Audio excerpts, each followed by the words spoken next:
Hey guys, the Five Brothers here. It's just me. My brother couldn't be here today because the police found out about his transit body pillow.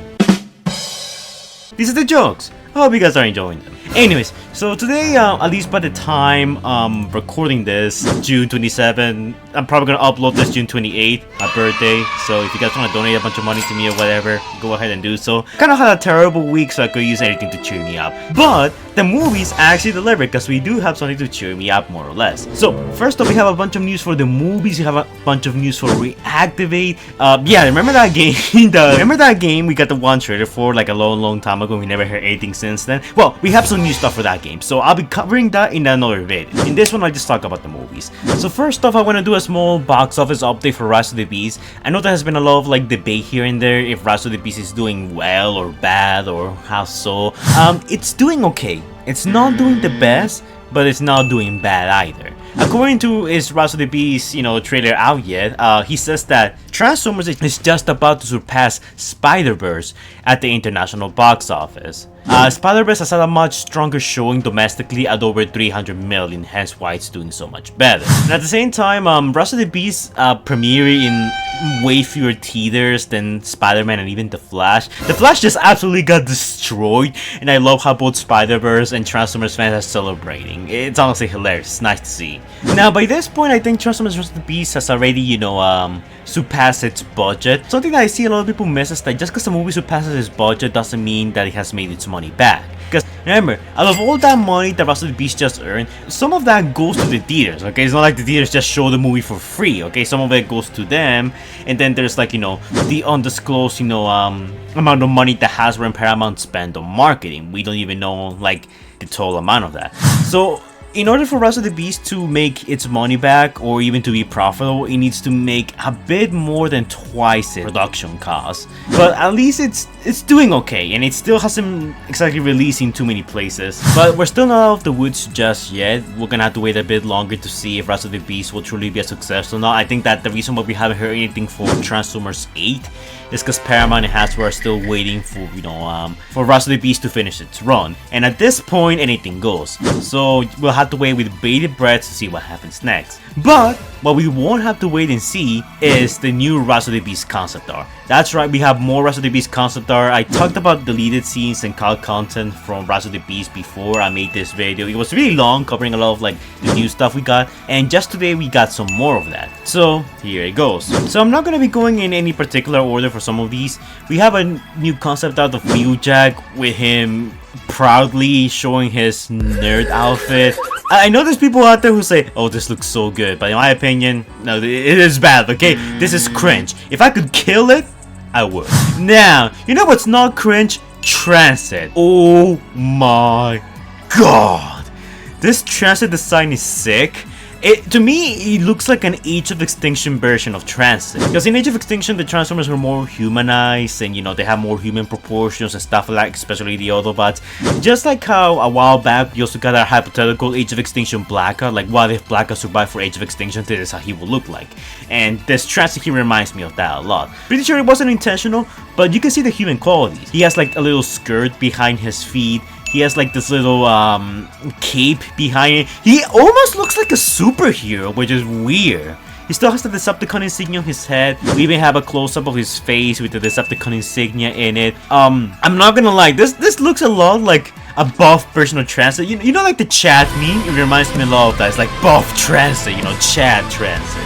But it looks pretty cool. We also have a new concept art of Cheetor, and interestingly enough, it's just like the concept art I covered in my, Rise of the Beast cut content video. He has the purple eyes, which is, I think, is such a weird choice to decide to add that to him. And in this look to him, he looks a bit more organic. Not that many differences from the film, aside from, the color eyes. So Cheetor seems to be one of the designs that was the most fanalized. And also, something interesting I'm gonna note here is that if you look at the very bottom, you can see that the movie originally was called Transformers Beast Wars. It wasn't called Rise of the Beast or anything like that. So, just a little interesting tidbit I found, like, interesting. We also have some new looks on Mirage. I'm not gonna lie, these look very interesting. The The second one in the middle reminds me a lot of like the Last Loban concept art, because a while back Last Loban said that he got in contact with one of the people who were working on the concept art for the movie, and one of his contacts said that his design that he made for Mirage looked an awful lot like one of the ones they made for the concept art, and I think he was talking about this one right here. I'm not sure if I like these more than the movie. I think the middle one looks cool. I will swap up his head a bit, you know, like get rid of the glasses and, you know, just make him look a bit more like the head from the movie and it will be fine. I do wish he had his G1 missile, but hey, beggars can be choosers. We have a new concept art for like the scene where, you know, Bumblebee is, you know, placed in this in the Peruvian village with the, you know, dimly lit torches. I think our first info about this concept art was straight from Laszlo, and he actually made a concept art where you know, he basically took the description of the scene and made his own version of it. But it looks like we finally have the reference of that, like where the actual thing came from. This looks really cool, and a lot of the concept art in this movie looks really cool, I'm not gonna lie. Like, I think this is some of the prettier concept that we've seen for any of the Transformers movies so far. We have some early looks at Wheeljack, and it honestly really pisses me off how he actually has the G1 looking head, especially the first one. Like, a lot of like the fan renders, you know, quote unquote fixing the head, look very similar to these early concept art. I don't like the second one, too skinny, too anorexic. A lot of the complaints I have with Mirage apply to that one. The third one looks kind of okay. I get what they're going for, but the first one I actually really like. I would like to see the head of the third one on the body of the first one, and to me that's a perfect Wheeljack for Rise of the Beast. Like, seriously, why they got rid of that face, or any of these faces, and gave him like the weird lips? What were they thinking? Oh wait, I know what they were thinking. We need to make the Transformers characters look like the voice actors, otherwise the audience won't be able to relate to them. Even though that's totally not necessary, and if you're skilled enough, you can interpret emotion without showing an actual face. Hell, just look at a lot of like the Overwatch robots into cinematics. They convey emotion and they don't even move their faces. And then we have some other looks for like Wheeljack's actual, you know, mouth, like his face that they were working on. I'm not gonna lie, out of all the glasses here, I think the square, you know, nerd glasses look the best, definitely. I don't like that face, but it's very interesting to see how much they changed Wheeljack. It looks like they had their mind set on this like look for him very early on. Now, next one is a very interesting one. And here we have 4 Autobots. Now, these might be the same character, like different versions of the same character. The popular theory is that these are early versions of Mirage. They have the, you know, way past cool type of attitude that Mirage have for a lot of the movie. But these designs look very drastically different from how Mirage will end up looking like. And not only that, the colors also look very different. And if you guys have seen my previous video talking about a lot of the cut deleted content, you'll see that very early on they made up their minds as to how a lot of the characters would look like. Nightmare, RC, even Wheeljack at least had the color set. So in my opinion, I think these are supposed to be new Autobots, or at least versions of a new Autobot that was scrapped. Now, the popular theory, and that's a theory that I'm subscribing to at the moment, is that these are the Autobots that we're gonna see for the Transit cut. Now, in my previous video, when I talk about the deleted Transit cut, when Transit is about to die at the hands of Optimus, he wants to have one last laugh, so he shows a hologram to Optimus about Autobots being executed back on Cybertron, as each one of them exclaimed that Optimus Prime will return to save them, and he does this to piss Prime off. We don't exactly know if any of those Autobots are named characters. I don't think they are. I think they're gonna be random fodder.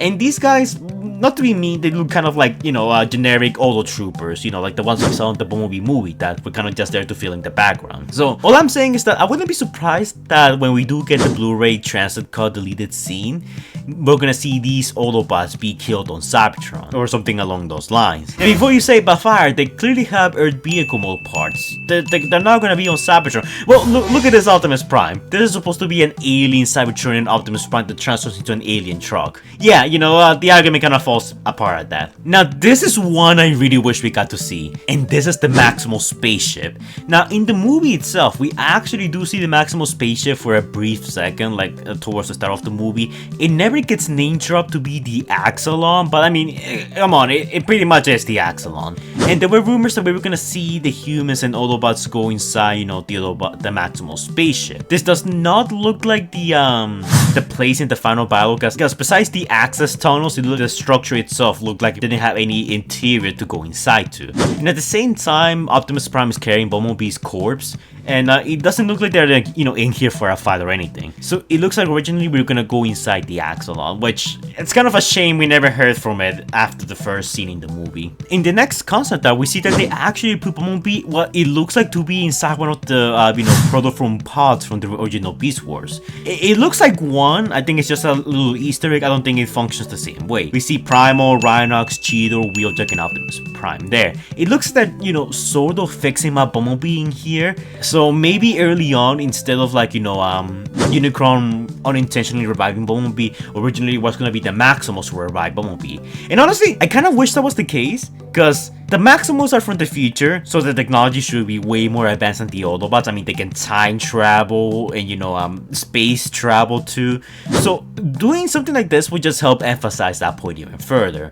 Honestly, I would have preferred to see this instead of what we actually ended up getting in the movie. Here we have another look at the final battle, the volcano. This is where the machine that's gonna teleport Unicron to where it was meant to appear.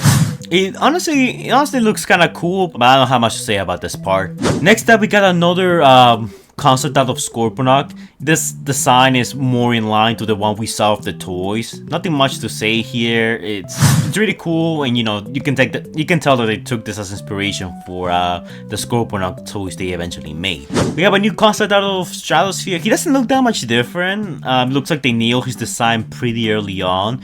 It does look like they gave him a bit of a belly, but that could be the perspective. Not much to say here, honestly. Optimus Prime here is actually very interesting, because if you guys pay close attention, you can see that he actually has a Mercedes logo on like his grill.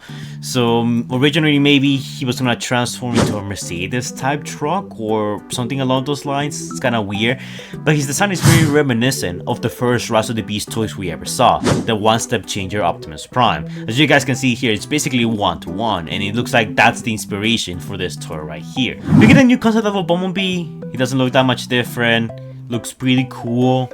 Not much to say here about him. We have an early look at Nightbird, and apparently originally she was gonna be decked out in like more race car branding. It's honestly really weird. I'm kind of glad they got rid of it. I feel like this kind of kills the whole robots in disguise vibe when you literally have the car is literally spelling its name.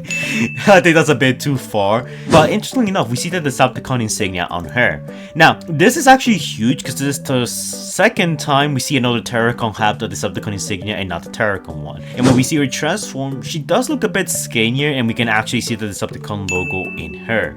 It looks like my theory was correct, that very early on the Terrorcons were not going to be part of the movie. We were just going to see Decepticons as usual until they got repurposed to be their own thing. It's nice to finally have confirmation on that. Next up, we got that concept out of Rhinox I talked a while back.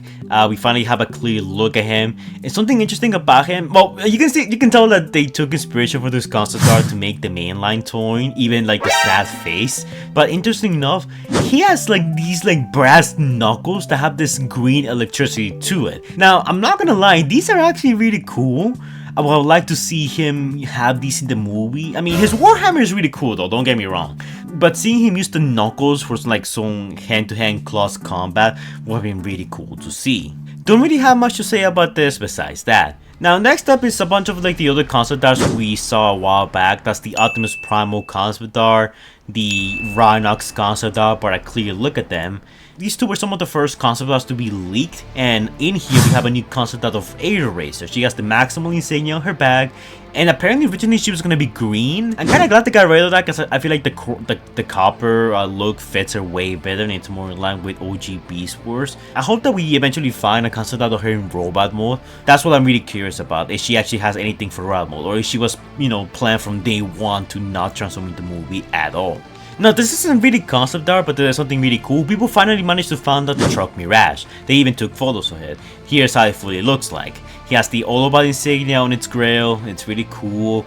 For those of you guys who don't know, or for those of you guys who didn't watch my video talking about the Rise of the Beast content, so apparently Mirage doesn't transform into the huge truck. What he does is that he transforms into the front of the car, and the rest of him is just like an illusion, one of his holograms. And that's how they were gonna explain away the whole, how did Mirage got so big if he's so tiny? And honestly, I like that explanation. I mean, I still feel like the truck part at the beginning is still way too big for like the tiny skinny guy that Mirage is supposed to be. But you know, hey, it's whatever. Now, we also have some other concept art that we got a while back, earlier in the week, but I didn't think it was big enough news to cover. But since I'm covering everything else right now, might as well.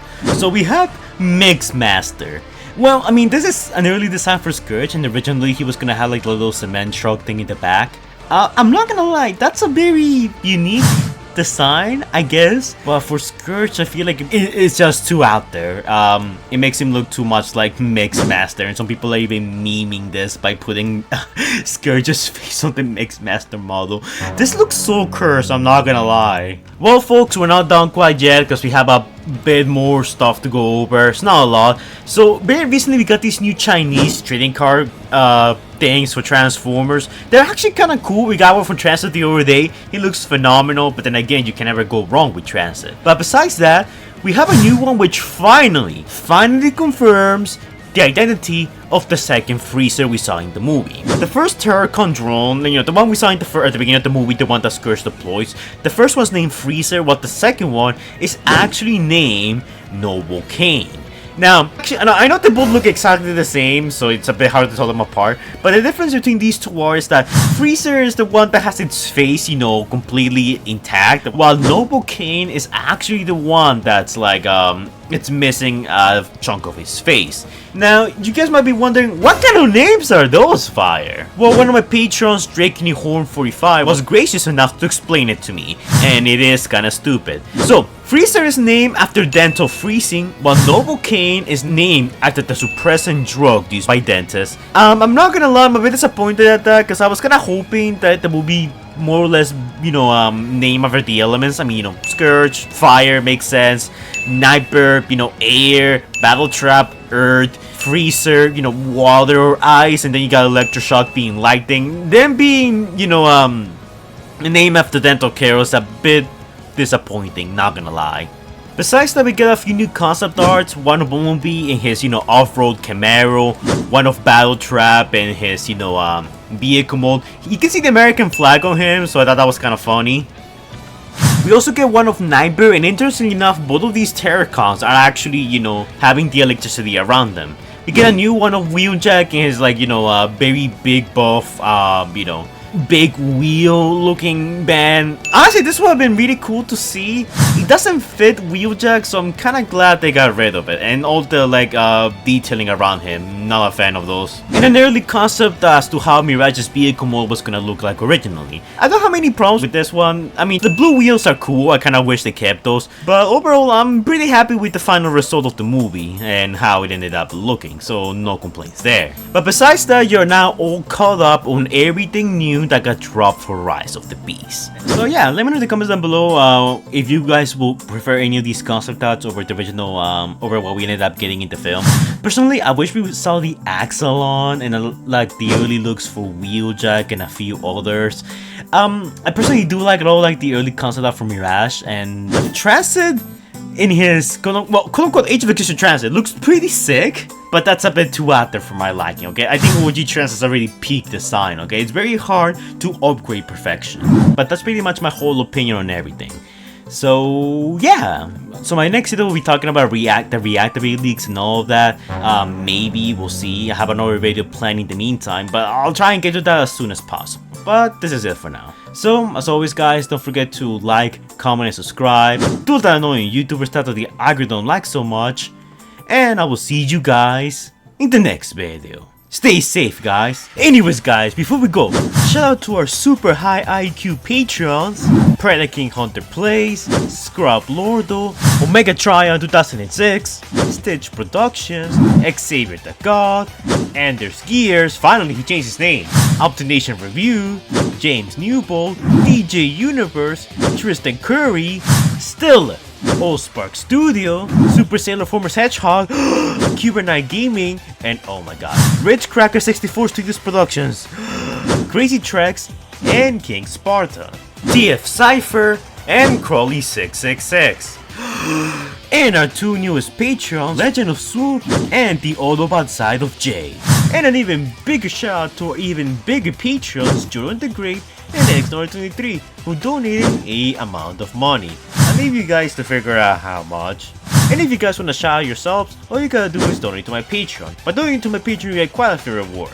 You get access to some exclusive artwork that I'm working on, catch some early access at some betas that are not public yet, request your own videos, or even do collabs with me. In some cases, you can even request some artwork if I'm not busy enough. Constantly updating the Patreon with content that I haven't made public yet, so if you want more awesome content like Wasted Potential, Power Level series, Kill Count series, that kind of stuff, Patreon is the best place to catch a glimpse at my work. But keep in mind that it's entirely optional, because freedom is the right of all sentient beings.